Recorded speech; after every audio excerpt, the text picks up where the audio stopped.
Hello, I'm glad to be here. I'm Jerry Sanders. I'm the chairman and CEO of SkyTran. We're a NASA Space Act company based at the NASA Ames Research Center in Mountain View, California, which is the heart of Silicon Valley. I'm here to tell you some bad news. We have a lot of traffic in our world, and it's getting much, much worse. Matt, can I get my slides up over there, please?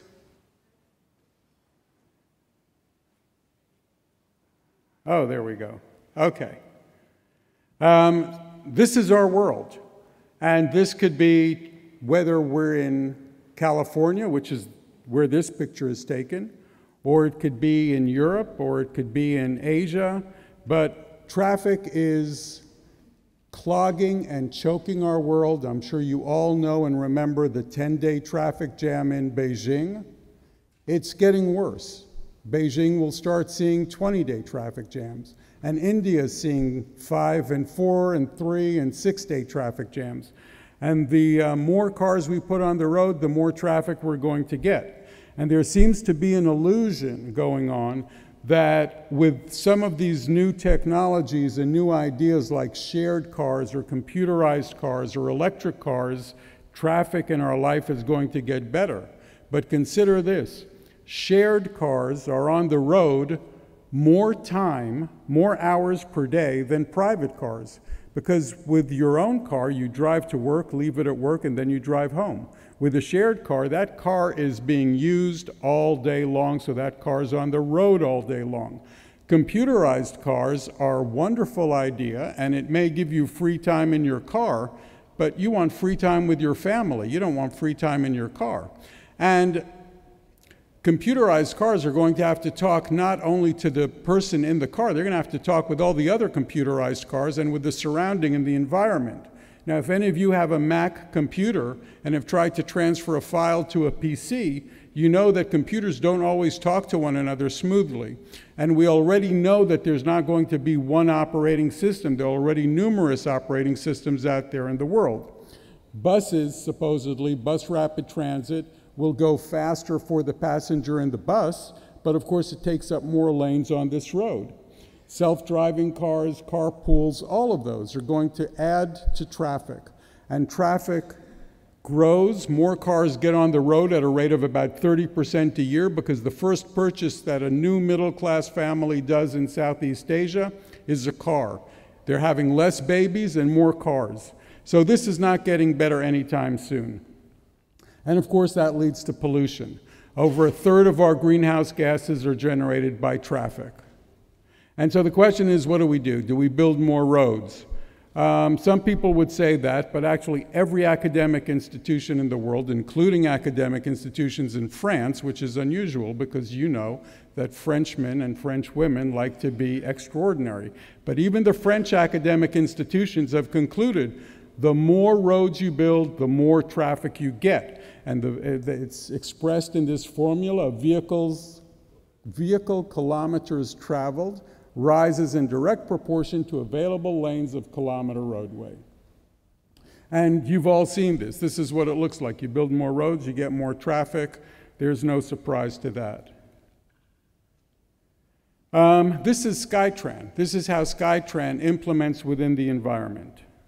Can we play the video? Thank you. So you see it's a small footprint. We rest on 18-inch poles. We have off-ramps and on-ramps. The vehicle is very small. It can actually enter into any building.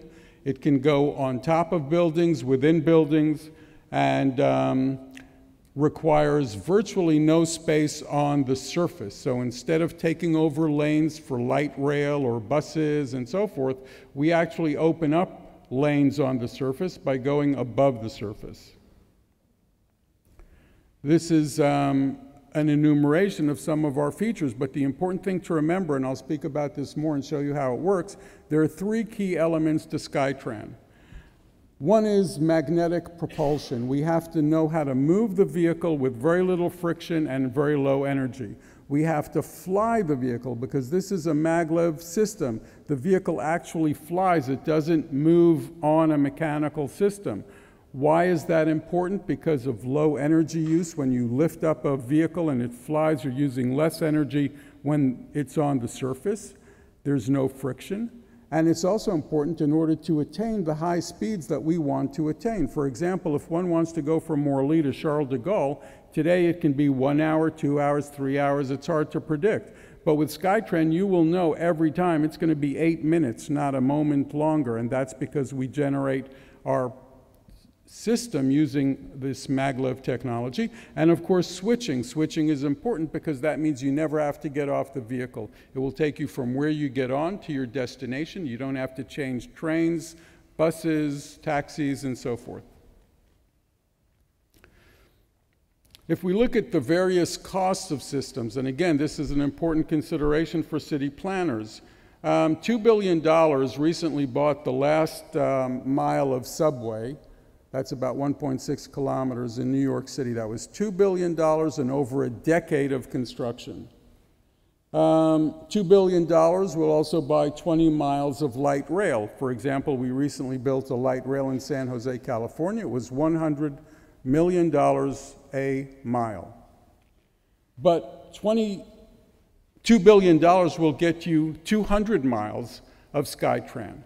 And that creates a SkyTran network. And when you go from linear systems like trains and light rail and buses to a networked system, you truly get the physical internet. You get a system that can move people like the internet moves packets of data.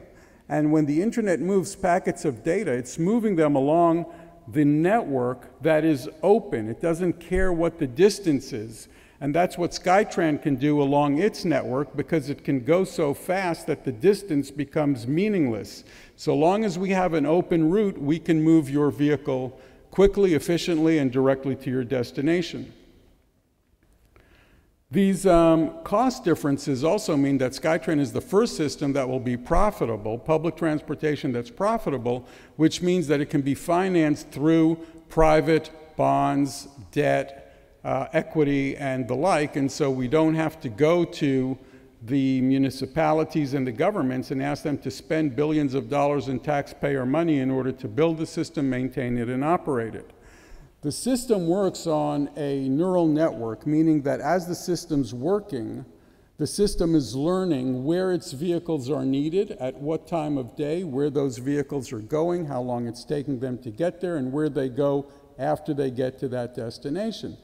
So that allows you to go to a station and know that there will be enough vehicles at the station to take you to your destination. But the system also allows you to use it as though it were your private limousine, as though it's your private driver. And what I mean by that is we all carry smartphones, and you'll be able to click on your SkyTran icon on the smartphone, and it will send you a prompt because it knows who you are, it knows where you are, it knows what time of day it is, and it knows where you usually travel. And if you say yes, it will send you a barcode and tell you what station to go to, and that vehicle will only open to that barcode. So you always know that you will get a vehicle at your station taking you to your destination. How does the system work? So we have to get magnetic levitation, but we want to get magnetic levitation not like the Chinese or the Germans are getting their magnetic levitation. And this is an important point. Bear in mind, the Shanghai maglev train costs between $500 to $600 million a kilometer. Let that number sink in. Only the Chinese government can pull off something like that today. But it's also the reason why you're not seeing the extension of that system throughout China, although there is talk of doing so. The expenses are exorbitant because in order to build that type of maglev, you have to have magnets all along the track. Those magnets have to be chilled to a very low temperature, and then you have to do the same to the train that's traveling on it. So in other words, you're getting your levitation by polarity. In contrast, you'll see that SkyTran gets its levitation very differently, meaning that we do not have to have magnets along the track. We only have one magnet array in our vehicle, and we don't have to deliver energy in order to get levitation. What that allows for is very low cost of operation, very low cost of construction, And my colleague, we're based at the NASA Ames Research Center. What he's showing you is he's holding a magnet in his hand. Magnets are invisible force that attract other magnets, and they attract iron. He's pointing to the top sheet, which is plastic. There's no iron in plastic. And the bottom sheet is aluminum. There is no iron in aluminum. So he's going to drop the magnet, and you'll see what happens from the plastic to the aluminum. Okay, we get it. Drop it. There we go. So he drops it, and it just falls straight down. Why? Because of gravity. It's going to do it again, drops the magnet, it falls straight down. Now, what's cool about aluminum is although it doesn't have any iron and it's not magnetic, it does conduct electricity because it has something that physicists call loose electrons. And those loose electrons conduct electricity, but on magnets, they also act sometimes like heavy molasses. And you see, the magnet comes to almost a full stop simply by changing the orientation of the magnet. We're going to show it to you again. From the plastic to the aluminum, boom, complete stop. Now, anyone who's been on a roller coaster has experienced this because this is how roller coasters stop. You can go very fast and then boom, you come to an almost immediate stop. Why? Because of this molasses effect. So what did our engineers do? They thought, well, if we can change the orientation of these magnets and put two magnets together, we can fly. And that's what you're seeing here. This is the magic of magnetic flight. This is just like a glider glides on air. Our wings, we call these our magnetic wings, glide along this aluminum. And they're doing it on a magnetic wave that they themselves are actually generating, so no power is required. Now look what happens. We put a SkyTran vehicle on our magnetic wings. And all we have to do is push this vehicle forward or pull it forward, and you're going to see what happens. Bingo, flight. And understand that this flight is free. We're not spending any energy to get the flight. And what does the flight get us? Zero friction. And what happens when you remove friction from transportation? Your energy usage drops precipitously. So all we do is we take all of this stuff and we give it a little push. If any of you have played air hockey or ice hockey, you know what happens when you give that puck a little push, boom, it'll go forever. That's how SkyTran is efficient, cost-effective, and really the game changer. So we've taken, as you saw in that video, something called eddy forces. Eddy forces are those loose electrons that push up against the magnet. We've taken those eddy forces, which typically transportation engineers try and get rid of, and we decided we can utilize them to get levitation. So instead of using polarity, expensive polarity for levitation, requiring electricity, electromagnetic radiation, we use no electricity, we just use the eddy forces. We force those eddy forces to go under our magnetic wing and lift the wing up. And I think that's what I'm going to show you next. This is our magnetic wing. This is a full-scale wing. We have two of them. One is attached to each side of the vehicle. So now we have a true airplane. The vehicle moves forward, the wings tilt, and the vehicle lifts off and starts to fly. The energy required once those wings lift off drops by an order of magnitude. So we're using 1/3 the energy of a hybrid car to fly our vehicles within the SkyTran system. But how do we get that propulsion? Because we do need propulsion. Well, we wanted to get propulsion in a way that was inexpensive and that also did not have friction. And that's important in order to conserve energy and have a system that can go very fast. Again, if you think about an airplane, it has wings, and those wings will enable the plane to lift off, but the plane needs a mode of propulsion. In an airplane, it's a very big, very expensive engine.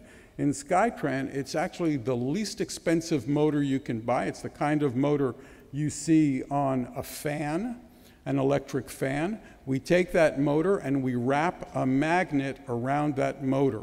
And if we take that motor now and put it within an aluminum cylinder, that motor is going to float within the cylinder. It's not going to touch any of the sides of the cylinder because of these powerful magnets. And if you remember your high school physics, you'll know that when a magnet turns to the right, it wants to go forward. And when it turns to the left, it wants to go backward. And that's what you're going to see in this next video. This is at our NASA headquarters in Mountain View. Okay, April 5th, 20-foot bogey test, number 3. Go ahead, Robert, let it roll. Got it. Okay. Excellent. Bye-bye. So that motor is floating within that cylinder. It's not in contact with the cylinder, so no friction. So that motor carries on it the vehicle, or the vehicle hangs from it, and the wings actuate, meaning they change orientation, and the vehicle lifts up. What's nice about this, and you can see this here, is that our system is agnostic to whether the vehicle is riding on the guideway or hanging from the guideway. And that means that we can have two kinds of system with the same technology, no change. If we simply take this aluminum cylinder and turn it upside down, the vehicle will hang from the guideway. This is, by the way, 40% to scale. So this is what our guideway looks like. The top part you're seeing there is steel. That arch is steel. It's cheap, inexpensive steel that's fabricated in a big steel foundry. And then in the middle we have the cylinder, aluminum cylinder, the cheapest kind of aluminum. It's called sand-casted aluminum. And on either side we have the aluminum reaction rails, and that's where our magnetic wings are rubbing up against. So the magnetic propeller goes inside the aluminum cylinder, and the magnetic wings go against what we call the reaction rails. They're simple aluminum. This is an example of a system we're building or designing for an airport. There's a video here, please play it. So you'll see small vehicle can go really inside any space. And that means you can get off at your gate, and if you have a connecting flight, SkyTran will take you directly to your next gate, whether that's at Orly, Le Bourget, or any place else, or at Charles de Gaulle itself. So it's a compelling system both because of size and speed, and of course, hopefully, it'll take you to Paris one day. We have a number of station configurations, and the importance of showing these is simply to illustrate that SkyTran is modular. It's built in a factory like Lego, and each part is given a barcode, and it's put on a truck and taken to the site, and it's assembled on site like Lego in a matter of days and weeks. You don't have to close down the city. You don't have to dig tunnels. You don't have to do big construction projects. It's literally like Lego. It comes to the site, the foreman looks at the blueprint, looks at the barcode, and knows what part goes where. So you come out, steel poles go in the ground, and the system is hung. But that also means that we can put out a lot of components, a lot of modules quickly and inexpensively, and put them together in any configuration we like. This is a rough schematic of something we've designed for a stadium, which is actually going forward. And so imagine that this system, each vehicle is stopped at one of the stadium gates. There can be 30 or 40, depending on what kind of stadium you have. And then this is 8 levels up. So you have one of these on every level of the stadium. So now when you come out of your gate at the stadium, you immediately get into a SkyTran vehicle. It reverses, goes onto the main guideway, and takes you out of there. Within minutes, I would say within 20 minutes, we can probably empty 30 to 40% of the stadium. Today, at stadiums in the United States, I'm sure here too, it can take 2 hours to empty a stadium, and people are then stuck in this terrible traffic trying to get out of the stadium. There are huge incentives that the stadium can provide in terms of transportation. It can tell people, if you come early, we will pay for your SkyTran travel, because obviously if you get there early, you're going to be drinking more beer, eating more hot dogs, and so forth. This is a standard station. We're illustrating the use of solar panels here. We're now working with solar panel companies who have the ability to actually print the solar circuit on the guideway itself. So we will be able to generate a lot of power from the kinetic energy in the system, and we'll be able to use the solar power that's accumulated in the system. As I mentioned, just another linear station, and this is a large station. We designed this for Google's campus, where they have 1,500 people arriving from San Francisco every morning, departing every afternoon, creating a nightmare of a traffic mess because they have 70-person buses. They get to the Googleplex, then they have to find a way from where they're dropped off to their individual buildings. This can handle 1,500 people in minutes. And what we call our trilobite station, I have no idea why they named it that, but this would be an underground station that allows lots of people to move very quickly, doesn't take up any space on the surface. Again, SkyTran doesn't care whether it's above ground, below ground, hanging, riding. The core technology is the same, so we can really accommodate any system. I would like to provide you the opportunity to ask some questions. I purposefully left us some time for that. We don't have a lot, but if anyone has a question about SkyTran, I'd be glad to hear it. Okay, thank you. Thank you very much.